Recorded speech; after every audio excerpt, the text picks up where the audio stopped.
Good morning students. I hope you all are safe and healthy. So students, जैसे कि आप जानते हो हम कर रहे थे lesson number 7. Okay, and in that we have already discussed about western coastal plains. Today we are going to discuss about eastern coastal planes. Western coastal plain हम पढ़ चुके हैं और आज हम ईस्टर्न कोस्टल प्लेन्स के बारे में पढ़ना स्टार्ट करेंगे. स्टूडेंट्स, हमने पढ़ा था कि जो मायशा थी वो अपने घर पर वापस आ गई वेस्टर्न कोस्टल प्लेन से. वो पहले गुजरात गई, राइट. उसके बाद वो महाराष्ट्र गई थी, then Goa. After that she came to Karnataka and then lastly she went to Kerala. तो इन सारी स्टेट्स से हो जाने के बाद वो अपने घर पर वापस आ जाती है. और जब वो अपने घर पर वापस आती है then she receive an email from her friend. तो उसको जब वो वापस पहुंची तो उसने देखा कि उसकी एक फ्रेंड है अनिका नाम की, उसका लेटर आया हुआ था, ईमेल आया हुआ था उसको.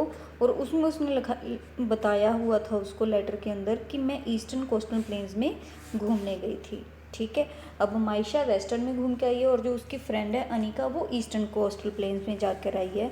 और जो अनिका है वो अपने जो ट्रिप था उसका, उसकी की सारी इन्फॉर्मेशन उसके साथ शेयर करती है और वो उसको सारा बताती है कि मैंने वहाँ पर क्या कुछ देखा, क्या कुछ किया. तो वही हम डिस्कस करेंगे. उसने क्या कुछ लिखा. उसने लिखा, dear Maisha, hope you are doing well. कि मुझे लगता है कि आप ठीक हो, मैं होप करती हूँ.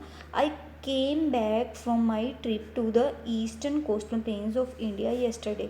उसने कहा कि मैं अपनी ईस्टर्न कोस्टल प्लेन की ट्रिप पे गई हुई थी और मैं कल ही वहाँ से वापस आई हूँ.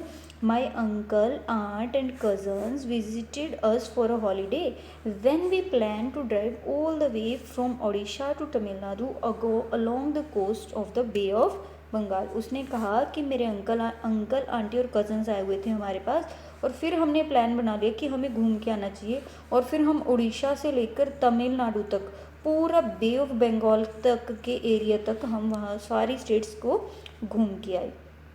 तो उसने सारा बताना स्टार्ट किया कि वहाँ पर क्या कुछ था. उसने बताया कि winters had set in and the weather was also pleasant. उसने कहा कि विंटर्स चली गई थी, अब वहाँ का जो मौसम था वो बहुत अच्छा था, प्लीजेंट मौसम था.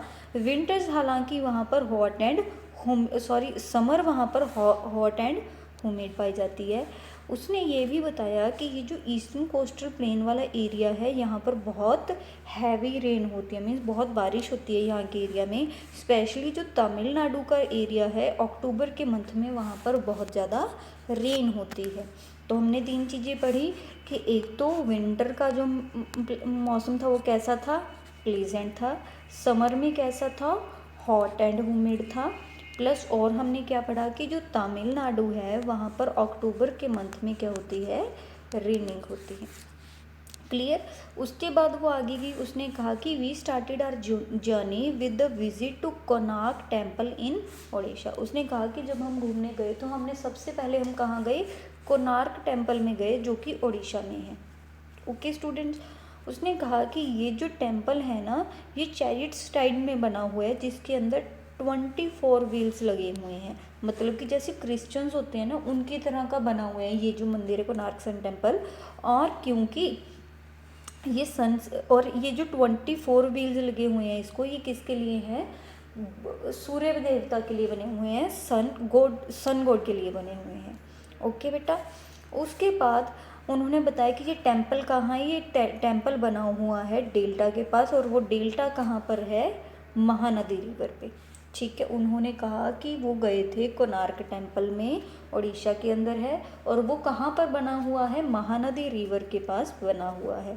Before falling into Bay of Bengal, river Mahanadi splits into many smaller streams in the shape of a triangle. उसने कहा कि ये जो महानदी रिवर महानदी आ रही होती है ना बेटा, ये बे ऑफ बंगाल में गिरने से पहले ना कई छोटी छोटी पतली पतली लाइंस में बट जाती है और एक ट्रायंगुलर शेप बना लेती है. और इसी ट्रायंगुलर शेप को हम क्या कहते हैं, डेल्टा कहते हैं. Clear. Our next stop was Nandankanan zoological park. तो पहले तो वो गई थी टेम्पल में, कोणार्क टेम्पल में गई थी जो कि उड़ीसा में है.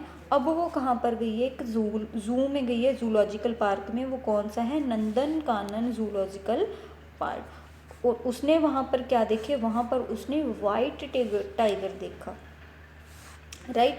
Then we drove to the bird sanctuary at the Chilka lake. और वहाँ से नंदन कानन जूलॉजिकल पार्क से वो कहाँ पर चली गई है, एक बर्ड सेंचुरी देखने चली गई है, जो कहाँ पर बनी हुई है, चिल्का लेक के ऊपर। हमने पढ़ा था ना कि उड़ीसा जा रहा है, उड़ीसा के अंदर ऐसे ऐसे, यहाँ पर बिल्कुल नीचे क्या है, इसके पास चिल्का लेक बनी हुई है, ठीक है। It is Asia's largest lagoon, और ये जो है इंडिया का सबसे बड़ा लेगून है। और इसमें बहुत सारे बर्ड्स और दूसरी कंट्री से भी, दूर दूर की कंट्री से जो बर्ड्स है इस लेक के अंदर आ जाते हैं, और समर स्टार्ट होने से पहले पहले यहाँ से वापस चले जाते हैं। ओके स्टूडेंट्स, तो हमने क्या कुछ पढ़ा, एक तो हमने पढ़ा यहाँ पर कि वो टेम्पल में गई थी, सन कोणार्क टेम्पल कहाँ पर है, उड़ीसा में है। Then Nandan Kanan zoological park, वहाँ पर गई थी वो। उसके बाद हमने पढ़ा कि बर्ड सेंचुरीज़ में गई, जो कि कहाँ पर बनी हुई है, चिल्का लेक के ऊपर बनी है। फोर्थ चीज़ हमने आज की क्लास में सीखी, दैट वाज डेल्टा। एक ट्रायंगुलर शेप बना लेती हैं जब रिवर्स मिल मिल के, उसको उस लैंडफॉर्म को क्या कहा जाता है, उस लैंडफॉर्म को कहते हैं delta. So students, I hope आपको आज का लेक्चर समझ में आया होगा। आप सब ने इस पेज को, पेज नंबर 10 तक प्रॉपरली रीड कर लेना है। In case you have any problem, any doubt, then you can contact me on WhatsApp. Okay students, take care, bye bye.